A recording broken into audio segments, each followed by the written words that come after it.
জি, আপনি ত্রয়োদশ জাতীয় সংসদ নির্বাচনে জাতীয় পার্টির মনোনীত এমপি পদপ্রার্থী। আপনার পরিচয়টা একটু দিবেন। আমি কাজী আবুল খায়ের, জাতীয় পার্টির কেন্দ্রীয় নির্বাহী কমিটির সাংগঠনিক সম্পাদক এবং ঢাকা মহানগর উত্তরের সাবেক ভারপ্রাপ্ত সাধারণ সম্পাদক। আর বর্তমানে আমি ঢাকা মহানগর উত্তরের রাজনীতির সাথে আছি এবং আমি কেন্দ্রীয় রাজনীতির সাথে সম্পৃক্ত। জি, আর আপনি আমার আসন আপনি আপনার আসনে ইতিপূর্বে আমরা দেখেছি যে আপনি আপনার আসলে জনসংযোগ করছেন। আপনার নিজ আ পরিবার, আত্মীয়স্বজন, পরিজন সেই জায়গা থেকে আপনি কেমন রেসপন্স অর্থাৎ সাড়া পাচ্ছেন?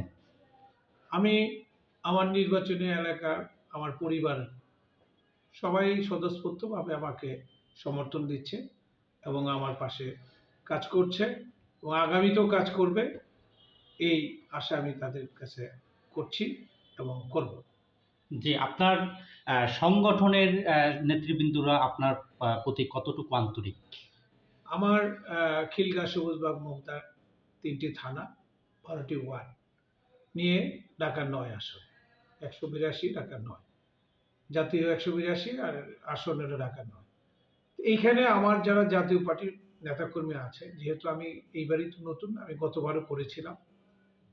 হ্যাঁ, গতবারও আমার জাতীয় পার্টির প্রতিটা নেতাকর্মী স্বতঃস্ফূর্তভাবে আমার পাশে ছিল এবং নির্বাচনের শেষ দিন পর্যন্ত আমার পাশে ছিল এবং নির্বাচনের পরবর্তী সময়, পরের দিন, অর্থাৎ আমার একটা হলো কি, যে নির্বাচন শেষ, প্রার্থী চলে গেল, সেই চিন্তা আমি করি নাই। আমি নির্বাচনের পরের দিন আবার আরেকটা তাৎক্ষণিক ৩ জনের একটা মিটিং ডেকে আমি নেতাকর্মীদের অপিনিয়ন নিয়েছিলাম।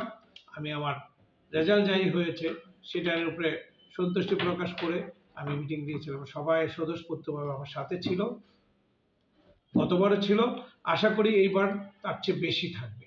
দেশের আপামর জনগণ এখন দেখছে যে ২টা শ্রেণীর বিভক্ত।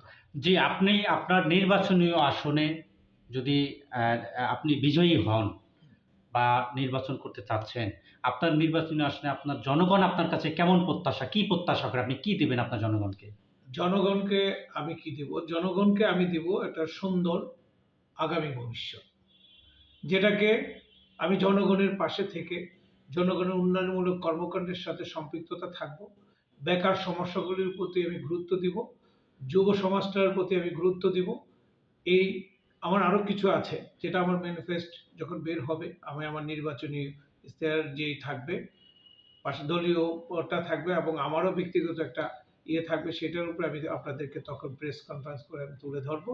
তবে আমি আমার যেই চিন্তাধারা, যে আমি অন্তত যে এই নতুন যে ভোটার আছে, উদীয়মান যে ভোটার আছে, তাদের কাছে আমি আবেদন করব, আপনারা আগেও দেখেছেন, যে যতটুকুই দেখেছেন, গত ২৪ দেখেছেন, এখন ২৬ আসছে, ২৬-এ নির্বাচন হবে। আপনারা দেখে শুনে ভোট দেবেন। কারোর কথায়, কারোর প্রতি কারোর প্রতি আশ্বস্ত হয়ে বা কারোর প্রতি একেবারে অন্ধবিশ্বাসে ভোট না দিয়ে একটু দেখে শুনে বুঝে ভোট দিবেন। জি, আপনার নিজ দলের মহাসচিব অনেক সময় বলে থাকে এই সরকার মবের সরকার। সেই জায়গা থেকে আপনি এমপি প্রার্থী হিসেবে আপনি কি নির্বাচন নিয়ে কোনো শঙ্কা আছে কিনা আপনার ভিতরে? আমার দলের মহাসচিব যিনি বলেছেন, এটা সঠিকই বলেছেন এবং যথার্থই বলেছেন এবং ওনার সাথে আমরা তৃণমূলের সবাই একমত।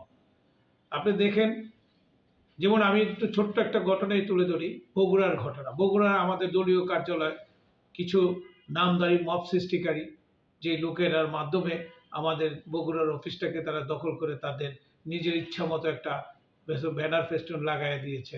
তো একটা মব এখন পর্যন্ত নির্বাচন চলাকালীন, আমি মনে করি যে প্রধান নির্বাচন কমিশনার দৃষ্টি আকর্ষণ করে বলবো যে এখনো নির্বাচনের পরিবেশ যা আছে তা সন্তোষজনক নয়। যদি নির্বাচনের পরিবেশ সন্তোষজনক করতে চান, এই ধরনের মব সৃষ্টিকারী যারা আছে তাদের বিরুদ্ধে আপনারা একটা প্রতিকার ব্যবস্থা নিন এবং এই মানে কিছু আচ্ছা, বিচ্ছিন্নতাবাদী আপনার মব কাছে খাই সৃষ্টিকারী ভাই না আপনার করতে। আরেকটা প্রশ্ন। আপনি কি আপনার নির্বাচনী আসে কাউকে প্রতিদ্বন্দ্বী বা প্রতিপক্ষ মনে করেন কিনা?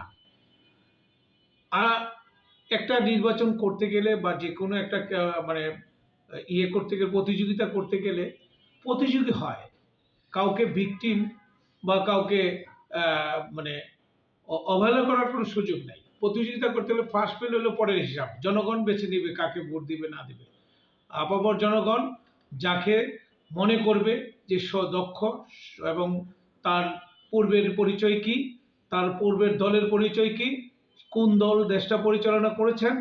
তবে আমি বিশ্বাস করি যেহেতু এই দেশটা দুই শ্রেণীর বিভক্ত, এখনো আমরা যারা জাতীয় পার্টি করি একমাত্র বাংলাদেশে যত রাজনৈতিক দল বর্তমানে আছে আওয়ামী লীগ ছাড়া সবাই হলো সরকারি দল, একমাত্র জাতীয় পার্টি হলো বিরোধী দল। সেই বিরোধী দলের কোঠায় আমি বিরোধী দলের সকল নেতাকর্মী এবং যারা মানে সরকার এন্টি গভর্নমেন্ট যারা আছেন তাদেরকে বলবো, আসুন, সময় এসেছে প্রতিকার নেওয়ার এবং সময় এসেছে আপনারা সঠিকভাবে ভোট প্রয়োগ করার। আপনারা দক্ষ বুঝে পক্ষ নেবেন, লাঙ্গল মার্কায় ভোট দেবেন। আমি আপনাদের কাছে এতটুকু আশা করব, আর এই আমার আপনাদের কাছে চাওয়া।